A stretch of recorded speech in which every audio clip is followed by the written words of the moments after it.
Hello and welcome to the latest edition of the Jam and Cheese Show. Cheese, how we going, mate? Yeah, I'm going good. Pushed the boat out a couple of times on the weekend. You're not the only one. No, I watched the Grand Final with a few of the boys, the NRL and the Collingwood Grand Final. Both teams I actually backed to win one, so pretty happy with that. Good on you, mate. Good on it, mate. Where do we even start with that game? Like, the greatest ever NRL Grand Final comeback in history. Is it? Yeah, 16 points. I think the previous one was Melbourne in 99 against the Dragons. That was 14-0. Yeah. Mate, I don't know where to start either because it was, like, obviously I just said I watched both the Grand Finals and both of them were unreal, but that was one of the most entertaining games I've been a part of. I've been ever watched. Well, like, go back to the first half. Like, Brisbane was shooting themselves in the foot. I'd said in the build-up, like, Brisbane can't afford to start poorly, and they did. But yet they held their nerve. Penrith looked a little bit clunky with their attack. They didn't really.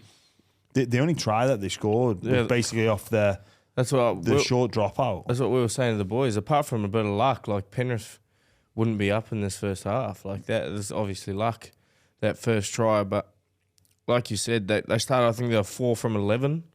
I think Penrith went 10 from 10. It's always going to hurt, especially, like we said last week, they need to be perfect. And they weren't perfect and they nearly won. But if they were, like, just a little bit better at the start of that game, they probably... If they complete at 80%, they win. Yeah. And every coach says that. Yeah. Every coach says if you complete at 80%. And what did Penrith complete at? 98 97, or 97? The worst thing is, the Broncos, do you know what? If it's Reece Walsh trying to throw a big pass that makes an error, I reckon you can live with that because they've got to be prepared to take risks. Yeah. But the errors that they made, were just silly ones. like in the play the ball. Like I think we saw Staggs, he like fumbled to play the ball after like, a great take. Yeah. I think Cobbo was involved in one, Flegler. Yeah. Like, it just... I think Paddy had a big one as well in the back end. Big one in the second half. Yeah. Just shit errors that, like, you can't even be like, oh, I'm gonna. It's not even a coach thing, like, or a execution, like on a pass. Like I say, if Reece Walsh is throwing pulling the trigger to a cutout pass, and it goes into touch or it leads to an error. Yeah. Fair enough, but you know what? We'll dust ourselves down, but. Yeah, they weren't even the errors that they conceded. Yeah, but I just can't believe that last 20 minutes. What Nathan Cleary done, I'm going to say it now. I reckon he's going to be the best player to ever play our game. Yeah, and he's on that path. He's on that path, but he's not slowing down. He's 25. Yeah. It's like he hasn't even hit, like, at a halfback's age. He hasn't hit peak. You know what I mean? And just what he did. Oh, you know what I think? I think Broncos were defending Panthers' shape real well. And then as soon as Yeo went off, that whole attack changed because instead of Yeo being the first receiver, it went to Cleary then taking over and being the first receiver and then throwing stuff that the Broncos hadn't seen or hadn't studied. You know, you're onto something there. I'd not thought about that, but you're right. And maybe there's a little bit of... a bit of that, but a bit of like, I think the Broncos thought they'd won it. There's as well. obviously complacency and going into your shell, not throwing that pass you would have thrown if you were down by 6. I don't even think it was that, mate. They had a set coming off their line, and they were just throwing it around like. Yeah. I was like, what are you doing? Just get forward, and kick it out. But go back to Cleary and his stuff. We'll touch on the Broncos in a bit. Yeah. I think when Yeo went off, Cleary just took over and. You study their shapes, you study their players, but then as soon as they change their attack up, it's kind of hard to adjust sometimes. And I think I'm not saying it was a good thing, but when Yeo went off, that was what happened. And Cogger, when he came on, he straightened them right up. Yeah, like he deserves every bit of that ring he got on the weekend because coming in that situation down by nearly 20 points. 24-8. Yeah. Luai goes off. Yeah. Yeo, HIA, Sorensen, HIA. I think Isaac Tango went off as well. Like, really, you're looking at that. I reckon they hit the bottom. Like, that was the bottom. They couldn't go any lower. Yeah. Everybody in the stadium was in party time for Brisbane. The belief was gone. But Cleary believed. And I've said this a few times today. When he made that break and he hits Leota on the inside, Leota scores. No one goes to celebrate with him. You watch Penrith tries for the past 4 or 5 years. They come from everywhere to celebrate. Yeah. Like, he's one of their main players as well. They've been stoked he scored. Yeah, like, we've still got catch up. But no one even went over and was like, yes. Yeah. Because I think they thought probably a consolation. But Cleary kept believing. Yeah. He is, he's upgraded from the prince to the king now. He was the prince of Penrith. Now he's the king of Penrith, honestly. He, like, the 40-20, the balls it would have taken to do that. And then the execution, like, it was a perfect kick. But yeah, I think he's going to break a lot of records. He might see Cameron Smith's game record. He's definitely going to see Cameron Smith's point scoring record. Like, he's going to, I just can't. If he can stay fit. And then the two front rowers, like Fisher Harris and Moses Leota, like the way they started the game when Moses ran over Paddy like that, like, that's a statement run. Might not have, like, meant anything in the game, but it's a statement. And yeah, I thought Moses was one of the best players on the ground. That try is not a front rower's try. No, I don't think Panthers conceded a point while they were both on the field. Yeah, the Bash brothers. Nah, which I guess moving forward, that's something that Ivan Cleary probably needs to look at. I see a lot of that where you might have to break up that partnership and have them just overlap a little bit with you. I think you need one of them on the field at the same time. Like, hey, we're forecasting a little bit, but when those two are on, Penrith are bit of a different beast through the middle. Yeah, I think you can't break them up though. I think Penrith's record leading games at halftime. I was telling you that the other week. I think it's 83 from 84. So they've only lost one game when they've been leading at halftime.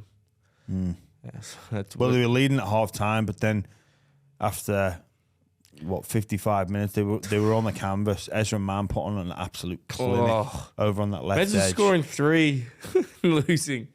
He's the first player ever to score 3 and lose in a grand final. Mate, one of those tries in particular was something special. I reckon 2 of them were pretty bloody good. Yeah. That one where he did the in and away on Lindsay Smith, and then the one where he got stepped like Yeo, and then he fended off Cleary like that. Yeah. They're not slouches. Like he was, and he's 20 years old. He was on for Clive Churchill. Yeah, he was. Oh mate, he was a shoo-in if they won. Yeah, 100%. But like the brilliance, the belief that Nathan Cleary showed in himself and his team, the high completion rate that will get you at the back end of the game. Yeah. Look, I thought Penrith would have made the Broncos pay a little bit earlier than what they did. Yeah, they went through this patch, and being there live, you're like, oh no, this is it. This is the end. Yeah, like especially you could have put your head down when you were down after Ezra's third try. Like, put your head down. That's the game. Like, it was done. Just fight. They were partying. But they were like singing that Chelsea Dagger song. Like everyone in the stadium just thought like Broncos by how many now? When I was watching the game, when Cleary went over for that try, I was just like, you could not script that, what he did. You could not script it. And then Stephen Crichton is the best centre in the game. He was phenomenal. He was. The 4 centres on display yesterday. Oh. That was for a middle forward, that's an actual treat to watch. Those 4 individuals playing in the centres, they were good. To the Broncos, like they don't need me to tell them this or anyone else, but they fumbled the bag. They messed up. Yeah, and they had it.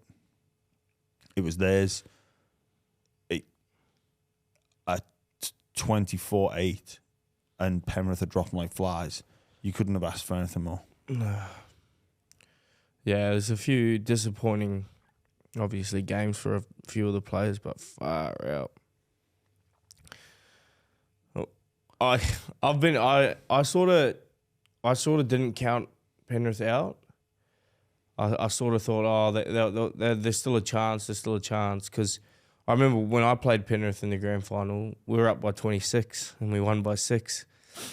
Yeah, we were up 26-0. We won by 6. So, I always knew they were going to come. They're an 80-minute team.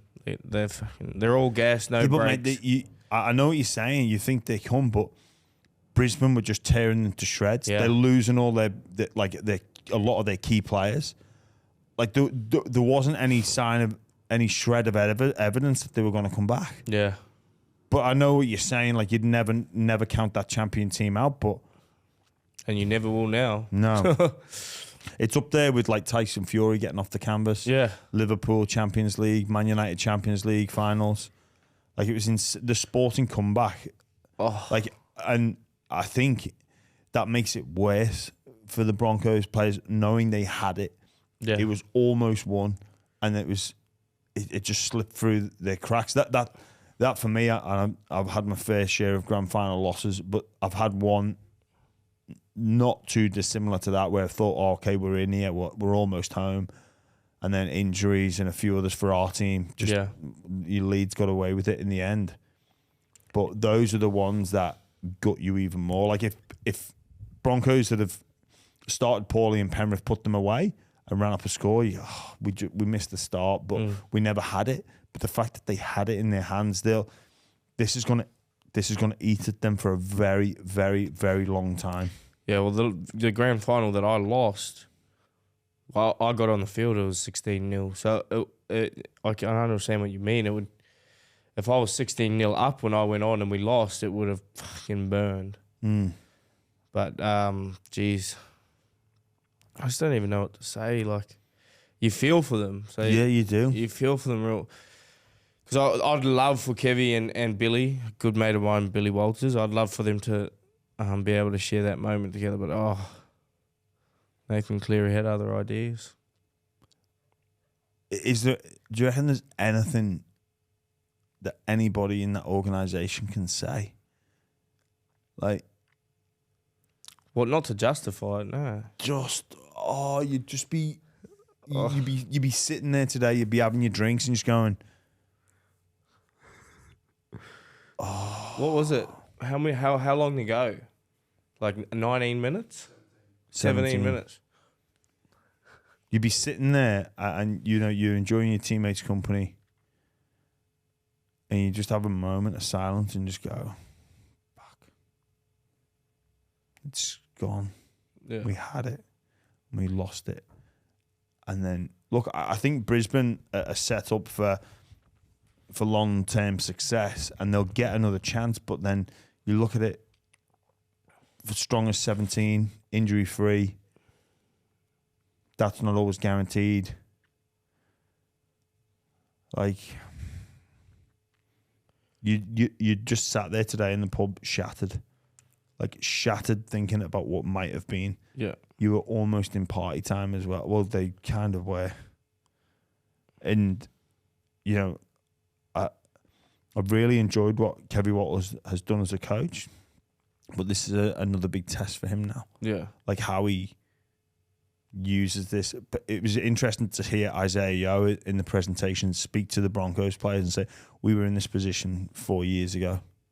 We lost a close one to your Melbourne team, and we used that to help come back. But the circumstances probably were a little bit different, where, Melbourne got off to the flyer, and then Penrith clawed their way back, and they'd have moments with, like, if we'd have just stopped that one try. But with this, this is a different beast. This is like professional help territory, where you need some people to, like, overcome the grief of losing what you had. Like, I'm shattered for them. You could see them after the game. They were just distraught. Yeah. And I honestly, he had no right to score that. It was 5-on-3 on that short side. Well, they were just tight. They were knackered. 5-on-3 though on a short side, you should be defending that. You should be, but there's just fatigue, and they paid the price for all the work that they had to do earlier in the game. Yeah, because it catches up with you. Oh. Have you seen a better performance in a grand final? Well, halfback. Well, I reckon the best half of football in a grand final was Ezra Mam. Until about 20 minutes later. He scored 3 tries in 20 minutes. We were in the commentary like, this is the best half of football from a half that we've ever seen. Yeah. Like, to score 3 tries like that and completely flip the game. Yeah. Like, we're like, oh, right, it's Ezra Mam. He's Clive Churchill. This is at 20 years of age, not single-handedly, but like been a huge contributor to Brisbane's first premiership in however many years. It was single-handedly nearly, because maybe one of his tries was a support play, but the other 2 were just getting the ball and doing it yourself. Brilliance. And yeah, even Cleary tipped his hat to him when he was doing his Clive Churchill speech. But he's got so much football left in him as well. Oh yeah, 100%. But yeah, to your point about Cleary, all the line break and the try assist to Liotta, the 40-20, the try assist to Crichton, and then the try himself, like you say, 5-on-3, and that's him wanting the ball in the moment, not long left. Yeah, 5-on-3, and Mitch Kenny played a massive part in that, because he did a tiny bit of deception, the tiniest bit of deception, looked one way, come back the other, the marker went that way, and then he had to chase tail. Then Scotty Sorensen had a big play, because if Cleary kept running and Scotty Sorensen played the ball and just stayed there, they probably get an obstruction call. Yeah. But because Scotty Sorensen played the ball, then ran back to support, he opened up that, no penalty. Yeah. So there was like, they are fucking good. They are a good... Well, mate, 97% completion rate in a grand final. You're going to win 9 times out of 10. Maybe 99 times out of 100 with that completion rate. Well, as well, like it looked like Penrith's tactics. They kept turning the ball into the middle to fatigue the middle. Yeah. And they got them in the 76th minute or something. Penrith do this thing where they keep both sides honest at all times.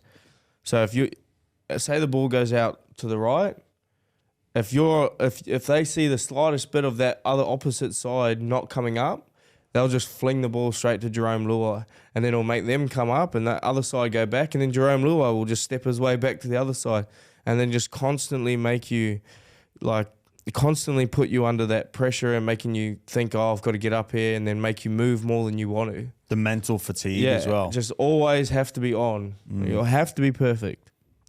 Yeah. Well, huge congratulations to what Penrith they deserve it as well. Have gone on to achieve. They lose a couple of games next year, but not as big a losses, in my opinion, as what they experienced after season 2022. Crichton, you make a case for him for best centre in the game, and Spencer Leniu, the best bench player in the game. But I don't think it's a significant loss as Kikau, Api Coruscant, and the 2 assistant coaches. So Penrith are in a strong position for next year. And they've got the core. They've got 2 of the best front rowers in the game, and they've got 2 of the best spine players in the game, if not 3 of the top 15 spine players in the game.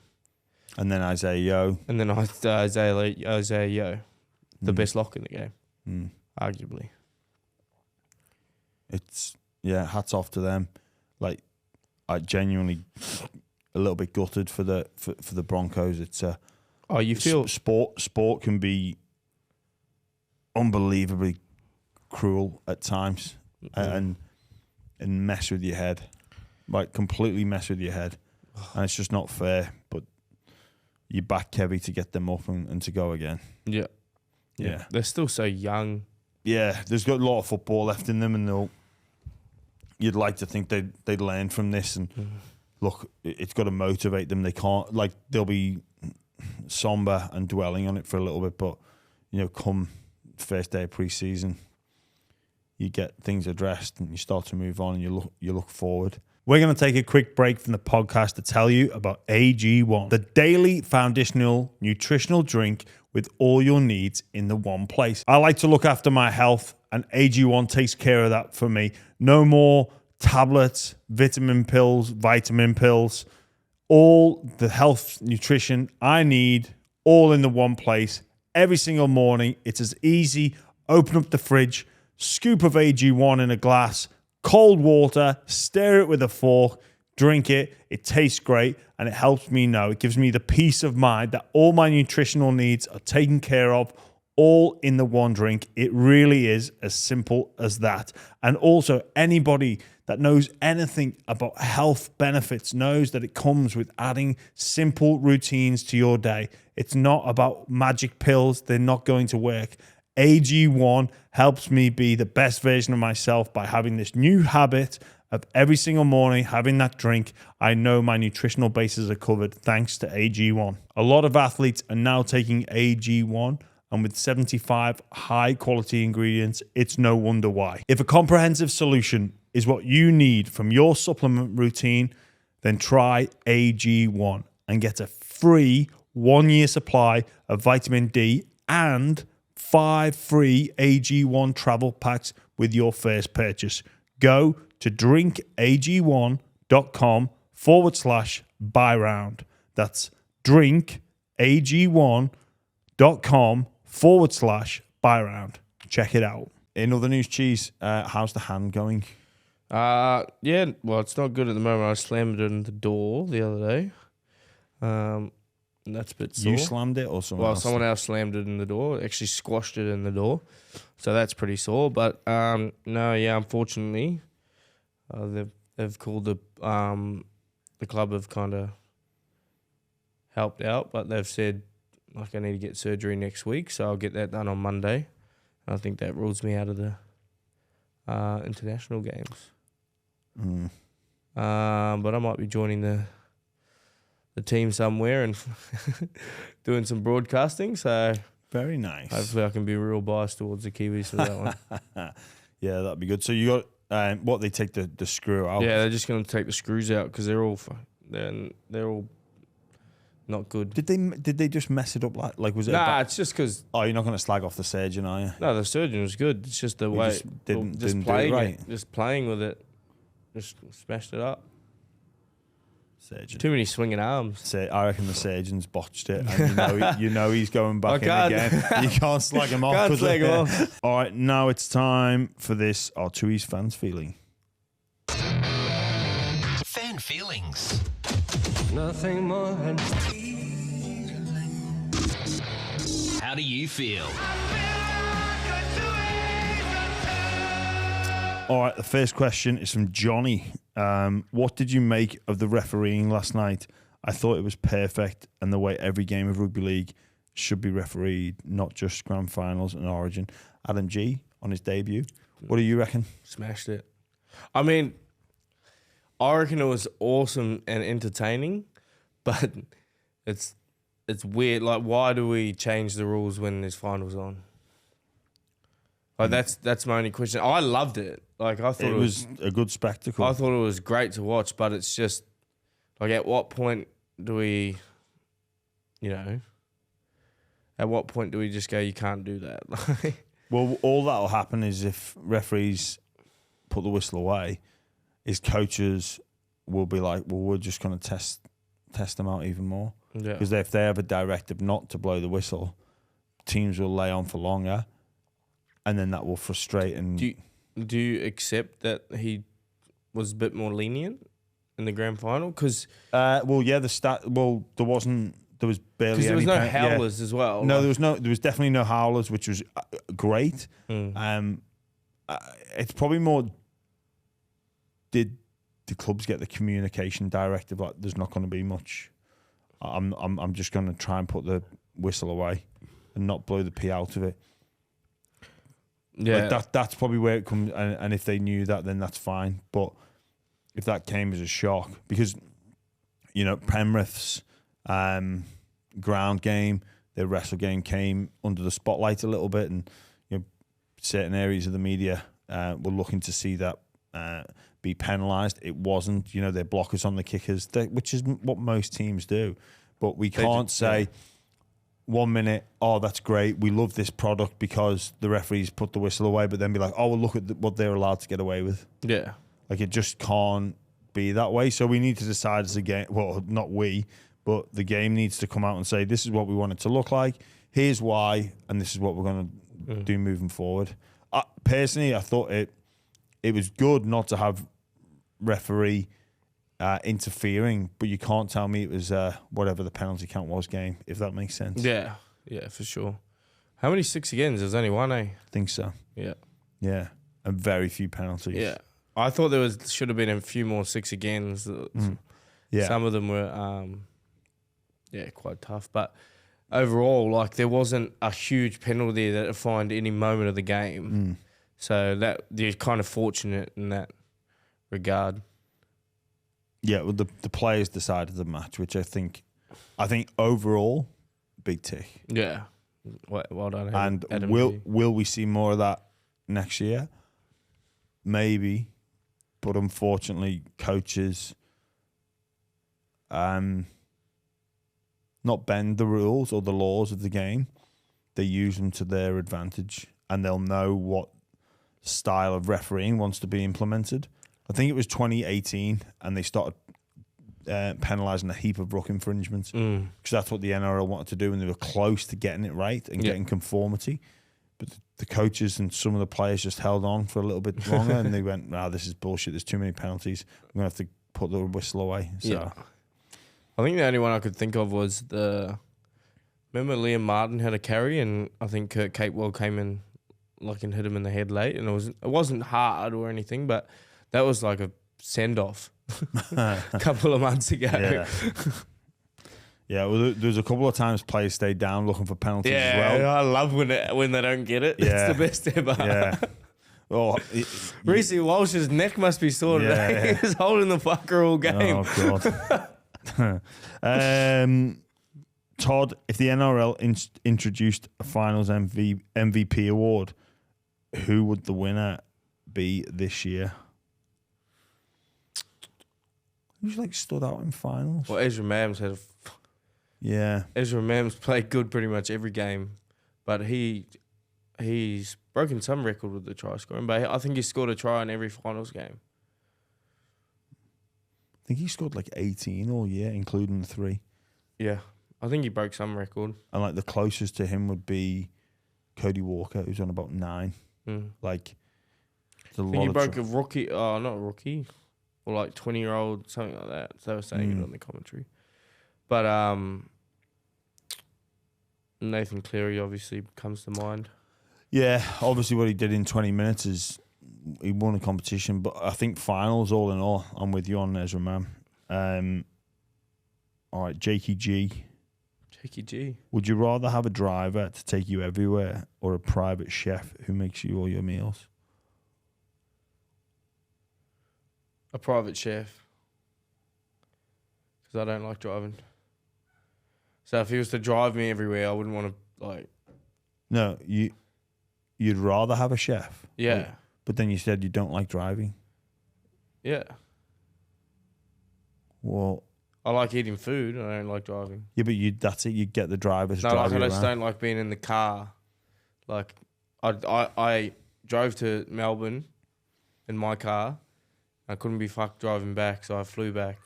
I'm getting someone else to drive my car. But then if you had a driver, firstly, why didn't you just fly there in the first place? Because I was driving. I was staying there for a week, and I was staying in Wangaratta for a bit, and I didn't want to not have a car there. So I took just hire one? Yeah, but it's Wangaratta. I don't think there's many hire cars there. I'll just, instead of hiring one, I'll just hire a driver to drive my car back. Do you know you can do that? Really? What's it called? Task Me? Or something like that? Oh, right. Yeah, Air Tasker. All right. It's $300. That's not bad, that, actually, is it? See? I think I'd rather have a driver. Yeah, but you're real on the go. You've fucking got so many fingers and so many pies that you've like dead time driving. Yeah, I can do you've some work, like some- on the emails on the way. Yeah, for sure. Mate, like when I'm on the train and I get stopped by like if I have my driver, there's no way. See, like, I'd rather random- drive the car than be in the back seat. Would you? Oh man, I'd love. Just Yeah, being- see, I'd rather drive the car than be in the back seat, I reckon. But yeah, fuck mate, I would save so much money if I had a chef that cooked all my meals. Chef would be pretty handy. Like Uber Eats they'd go out of business without me. So you legit, you'd go chef, no driver, and you drive yourself. Yeah, for sure. But do you not like cooking? No, I like cooking. Never do it. Okay. I can still cook. I can tell them, Yeah. mate, have the day off. I'm going to cook a meal here. Yeah, true. I think I'd get a driver. Yeah, but see, we got the two different lifestyles. Mm. All I got to do is drive to Bondi and back. Yeah. I know, drive to Paddington and back. Not only for this podcast, but for the training. Hey, don't give our address out. Get all the vandals coming around. All right, geez, just before we wrap it up, got to mention we've got the Rugby League round table, or not so round table. This is why the studio has changed. I'm hosting. We've got 10 of the biggest issues in our game right now. We had Shane Richardson, Premiership winning CEO, South Sydney, Penrith Panthers. He's doing some work at the new or potentially new franchise team up there in Brisbane/Queensland. Danny Wildlife in from Channel 9, Dale Finucane, Sharks skipper. Dale Finucane. And Jason Dimitri, current South Sydney coach. So hitting the 10 biggest subjects in the game from every angle. Why is it called round table? Like, obviously, Speak to Charlie. because this one, you could I definitely call know, it but it's kind of... I think- rectangle table. well, that's what I said. The Rugby League not so round table. That's probably a better name. That's what I suggested. But Charlie was having none of it. Apparently, we got to start talking about Taylor Swift and Travis Kelce. Who are that? Who's Travis? NFL player dating Taylor Swift Oh. now. Yeah, all the podcasts that talk about it, Oh, is that they're going off their heads. Oh, Mate, dating news. Travis Kelce's jersey sales have gone up 480%. What podcast are you listening to? Mate, Mate, just that's listen just to other facts. episodes. That's just of on the Instagram, that. Oh, man. I need my driver to drive me out of here. You can have your chef and look at the Instagram. But yeah, no, that drops this Wednesday morning, actually. And then, we'll get 10 of those episodes out. Oh, sorry, an episode out a week. The big topics, the big opinions. It was fantastic to film it. And then, hopefully the studio will be back to normal pretty soon. Cheese, thanks for joining us. We'll catch you next week. Hopefully Flew back just for this. Flew back just for this. Not drove. I didn't drive, no. All right, well, all the best to Sergio as well, lad. And Thank you. We'll catch you next week.